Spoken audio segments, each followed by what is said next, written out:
Tudo bom, pessoal? Vamos lá para mais um da reportagem para a teoria. Bom, hoje a gente vai falar da operação entre a reorganização societária da Enalta e da 3R Petróleo, que virou a Brava Energia, né? E como é que isso impactaria, né, numa dívida que tivesse uma cláusula associada a esse tipo de reorganização societária, em que a empresa não teve o cuidado de comunicar ao credor sobre isso. Bom, vamos lá então?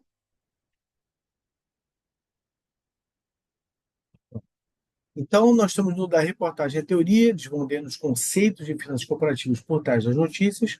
A notícia do dia é a Brava Energia, aprovando os protocolos, né, para a incorporação da Enalta e da 3R Operações Offshore. E o tema que eu vou capturar é a reorganização societária como sendo uma possibilidade de uma cláusula de vencimento antecipado em contratos de dívida. Tá legal? Olhando a notícia em particular, o que a gente vai analisar, né? Então, está aí a notícia do valor econômico, coloca ali o link. Como sempre, eu reforço, leia a reportagem, leia esta fonte e outras fontes para que você chegue às suas próprias conclusões. Tá legal?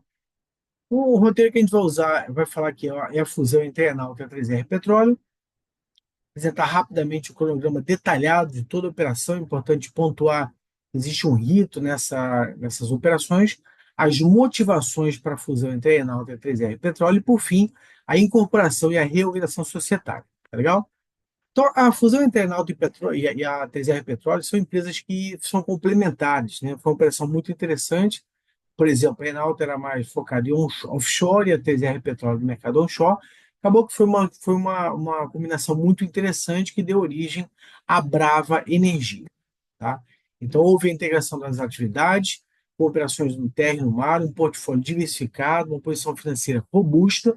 Tá? E o foco é operações de menor risco, com um retorno rápido, para aumentar a competitividade no mercado energético. Né?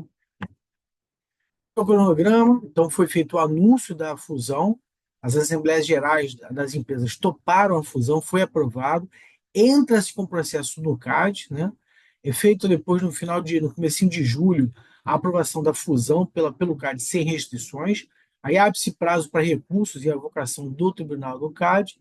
Então, no final de julho está completamente feita a conclusão da operação, né? E no dia 1º de agosto começa a ser negociada com o ticker BRAV3 na B3. Tá bom? Motivações, né? Então, há uma diversificação de ativos offshore e onshore, então tem uma complementariedade de portfólios, né?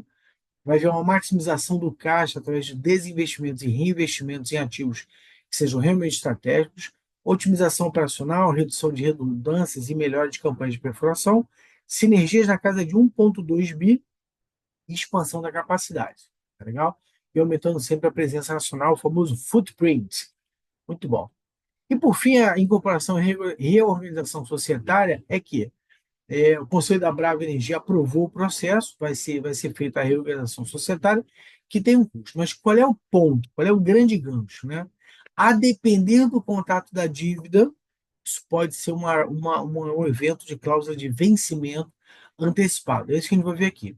Então, o tema que eu puxo de finanças corporativas é falar de contrato de dívida, quais são as partes clássicas de um contrato.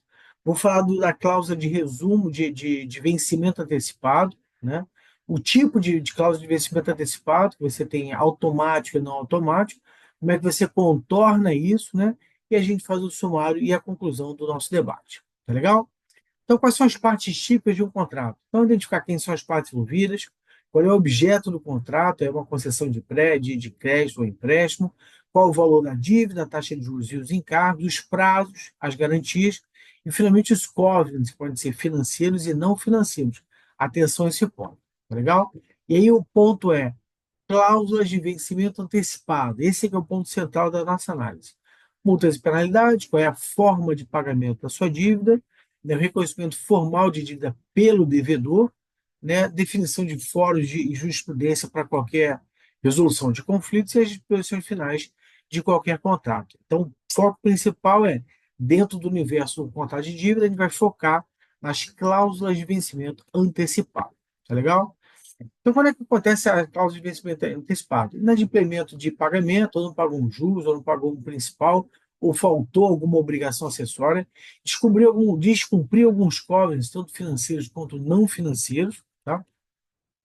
Se alguma outra dívida teve uma aceleração, em caso de falência, insolvência ou reorganização judicial, dispara o vencimento antecipado e alienação de bens, né, relevantes sem a devida anuência do credor. E, por fim, mudança de controle acionário ou reorganização societária. Então, o gancho é a mudança societária, a reorganização societária que está acontecendo ali na Enalta e na 3R Petróleo, trago para o panorama geral, que é o contrato da dívida, e dentro do contrato da dívida existe uma cláusula de vencimento antecipado que pode ser disparada por mudança de controle acionário ou reorganização societária.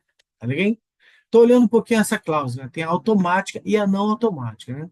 Então, no caso do vencimento automático, né, é devido o pagamento imediato e o credor não tem que notificar formalmente ninguém.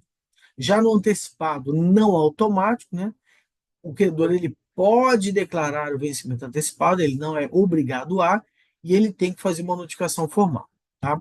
Vamos olhar especificamente cada um deles ali.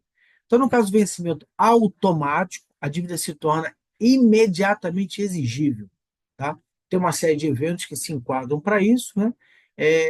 Se a empresa fica insolvente, se a empresa pede recuperação judicial ou extrajudicial, se a empresa é dissolvida, né?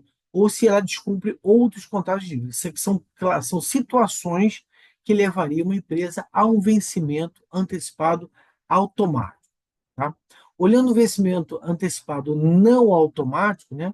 Então o credor que define se ele vai acelerar ou não, se ele vai antecipar ou não esse vencimento, tá? Ele tem que fazer uma notificação formal para a empresa, tá? Situações que acontecem, né? Descobrindo também, mudança de controle acionário, que aparece claramente, né? E alienação de bens significativos sem a devida anuência por parte do credor. Tá legal? Como é que você contorna isso? Você pode pedir um waiver, que é uma dispensa do problema, né? Você pode fazer uma reestruturação da empresa como um todo para fugir desse tipo de problema. Melhorar a governança, a transparência e o acompanhamento detalhado dos indicadores financeiros e não financeiros, os covenants financeiros ou não financeiros, e qualquer venda de ativo ou desinvestimentos, né, que sejam relevantes, tem que levar para a anuência do credor, né? Você pode entrar com o plano de recuperação judicial se nada do que foi feito anteriormente surtiu efeito. Claro que sempre a ajuda de consultores especializados dá uma azeitada nesse processo. Importante um relacionamento próximo com o credor para o caso de algum problema você ter um caminho, uma ponte já construída, né? E, claro, antecipar seu problema. Monitore e acompanhar todo e qualquer problema, tanto financeiro quanto não financeiro. Tá legal? Mas, de uma maneira geral, né, a gente viu o contrato de dívida, quais são as partes principais, vimos que existe o vencimento antecipado automático e o não automático, né, e formas de a gente contornar o problema. Tá legal? Conclusão é que as cláusulas de vencimento antecipado são ferramentas poderosas do contrato, servem para proteger o credor, né, e a empresa precisa gerenciar isso com muito cuidado. Tá legal? Então, esse foi o nosso tema de hoje. Eu queria te convidar a seguir o FNP Finanças, né? Nós estamos no LinkedIn, nós estamos no Instagram, a gente está no WhatsApp, a gente está no podcast, né? E eu termino como sempre, né? Meu nome é Marcelo Desterro, sou fundador do FNP Finanças e quero ter o prazer de ter você acompanhando os nossos debates diários. Tá bom? Um dia abençoado, tudo de melhor para você, que Deus te abençoe e até uma próxima.